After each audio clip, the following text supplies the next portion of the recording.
నిన్న హైదరాబాద్లో Rajendra Nagar పరిధిలోన agriculture university దగ్గర అగ్రికల్చర్ యూనివర్సిటీ ల్యాండ్ని హైకోర్టుకు కేటాయించడానికి 100 ఎకరాల ల్యాండ్ని రాష్ట్ర ప్రభుత్వం తీసుకున్నటువంటి నిర్ణయంలో భాగంగా దాన్ని వ్యతిరేకిస్తూ ఏబీవీపీ కార్యకర్తలు పెద్ద ఎత్తున దాన్ని నిరసన వ్యక్తం చేశారు. ఆ నిరసన వ్యక్తం చేసినటువంటి క్రమంలో రాష్ట్ర ప్రభుత్వం ఆ నిరసనకు సంబంధించి సరైనటువంటి విధంగా రెస్పాండ్ కావాల్సింది పోయి సేమ్ యాజ్ టిఆర్ఎస్ పార్టీ వాళ్ళ మాదిరిగానే గతంలో స్వేచ్ఛ లేదు, ప్రశ్నించే స్వేచ్ఛ లేదు, పోలీసు అరెస్టులు కేసులు అని అనేక సందర్భాల్లో మాట్లాడినటువంటి కాంగ్రెస్ పార్టీ నాయకులు ఇవాళ అధికారంలోకి రాగానే వాళ్ళు అదే కంతును కొనసాగిస్తా ఉన్నారు. ఈరోజు హైకోర్టును అక్కడి నుంచి తరలించి రాజేంద్ర నగర్ దగ్గర అగ్రికల్చర్ యూనివర్సిటీలో 100 ఎకరాల ల్యాండ్ని కేటాయించాలని ఇప్పుడున్నటువంటి మన రాష్ట్ర ముఖ్యమంత్రి రేవంత్ రెడ్డి గారు తీసుకున్నటువంటి నిర్ణయానికి నిరసన తెలుపుతూ చాలా మంది ఏబీవీపీ స్టూడెంట్స్ అందరూ దానికి ఒక చిన్న నిరసన కార్యక్రమం చేస్తే దానికి పోలీసులు ఝాన్సీ అనేటువంటి అమ్మాయి వాళ్ళ లా స్టూడెంట్ ఆ అమ్మాయిని ఈడ్చుకెళ్ళినటువంటి తీరు చూస్తే అసలు ఈ రాష్ట్రంలో ఇంకా బీఆర్ఎస్ ప్రభుత్వమే ఉన్నదా, లేకుంటే కాంగ్రెస్ ప్రభుత్వం అధికారంలోకి వచ్చిన బీఆర్ఎస్ ప్రభుత్వం లాగా వారు అదే కోవలో పనిచేస్తున్నారా?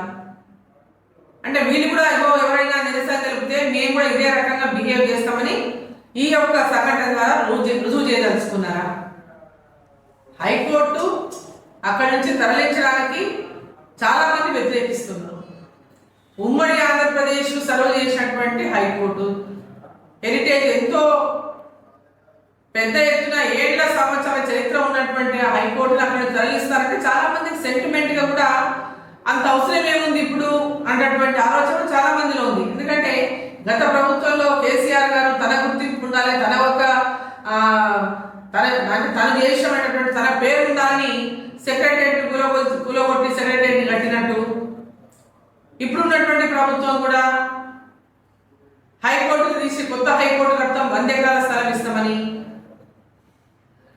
దానికి 100 ఎకరాల స్థలం అవసరమా? ఇప్పుడు ఉన్నటువంటి హైకోర్టు ఎన్ని ఎకరాల స్థలంలో ఉంది?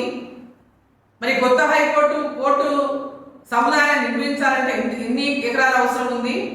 అది కాకుండా ఈరోజు అగ్రికల్చర్ యూనివర్సిటీ ల్యాండ్ని 100 ఎకరాలు తీసుకోవడం అనేది సమంజసం కాదనేది ఈరోజు అందరూ మాట్లాడుతున్నటువంటి విషయం. ఈరోజు పెద్ద ఎత్తున రీసెర్చ్ కోసం ఆ ల్యాండ్లో అనేక రకాలుగా అగ్రికల్చర్ సంబంధించినటువంటి రీసెర్చ్ జరుగుతూ ఉంటుంది అక్కడ. మరి దానికి ల్యాండ్ తక్కువ పడుతుంది అనేటటువంటిది కూడా ఉంది పెద్ద ఎత్తున. ఇన్ని ఎకరాల ల్యాండ్ ఏం అవసరం లేదు హైకోర్టు అనేది కూడా ఉంది. కాబట్టి ఈరోజు పెద్ద ఎత్తున ఒక పక్క తీవ్రంగా నేను ఖండిస్తా ఉన్నాను. ఒక అమ్మాయిని ఝాన్సీ అనే అమ్మాయిని ఏబీవీపీ కార్యకర్త ఝాన్సీ అనే అమ్మాయిని ఈడ్చుకెళ్ళినటువంటి తీరు తీవ్రంగా ఖండిస్తామని ఇమ్మీడియట్ గా రాష్ట్ర ముఖ్యమంత్రి గారు ఇటువంటి సంఘటన ఈ రాష్ట్రంలో జరిగినందుకు సిగ్గుపడాల్సినటువంటి అవసరం ఉన్నది. వారిపైన ఎంబడే చర్యలు తీసుకోవాల్సినటువంటి అవసరం ఉన్నది. మీరు ఏ రకమైనటువంటి పరిపాలన మీరు ఇక్కడ సంకేతం ఇవ్వబోతున్నారు? అధికారంలోకి వచ్చి కనీసం అంత 30-50 రోజులు అవుతుంది. 50 రోజుల్లోనే ఇది ఏ రకమైనటువంటి సంకేతాన్ని మీరు ఇస్తా ఉన్నారు? ఈ రాజ్యంలో ప్రజాస్వామ్యం ఉన్నట్లా, స్వేచ్ఛ వచ్చినట్లా లేదా? ఇమ్మీడియట్ గా దీనిపైన రాష్ట్ర ముఖ్యమంత్రి గారు స్పందించాలి. ఎవరైతే అమ్మాయి పట్ల అనుచితంగా బిహేవ్ చేసిండ్రో వారిపైన ఎంబడే చర్యలు తీసుకోవాలి, వారిని సస్పెండ్ చేయాలి. ఆ అగ్రికల్చర్ ల్యాండ్ని 100 ఎకరాలు ఇవ్వడం పైన కూడా పునరాలోచించాలి. ఎంత ల్యాండ్ అవసరమో అంతవరకే ఇవ్వాలి. కానీ అగ్రికల్చర్ యూనివర్సిటీ కూడా ల్యాండ్ తగ్గడం వల్ల భవిష్యత్తులో యూనివర్సిటీలో అనేక సమస్యలు ఎదుర్కొనేటువంటి అవకాశం ఉంది. దీని అన్నింటినీ పరిశీలించి నిర్ణయాలు తీసుకోవాలని చెప్పి నేను మీడియా ద్వారా ముఖ్యమంత్రి గారిని కూడా కోరుతా ఉన్నాను.